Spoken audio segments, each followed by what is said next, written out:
Halo sobat, kita sementara membuka ban motor menggunakan alat tambal ban. Kita manfaatkan alat ini untuk menekan ban motor agar lebih longgar. Biasanya kita menggunakan tangan seperti ini untuk menekan bannya. Sekarang kita menggunakan alat tambal ban ini. Kita manfaatkan alat ini agar lebih mudah dalam proses membuka ban motor.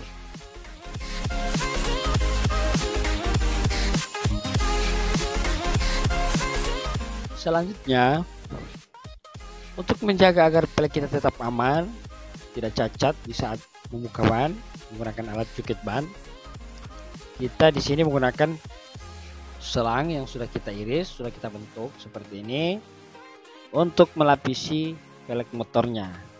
Dan masih banyak lagi bahan-bahan yang bisa kita manfaatkan untuk melapisi pelek motor saat kita mau membuka ban, seperti kain, kemudian ada karet andalan juga, terus banyak.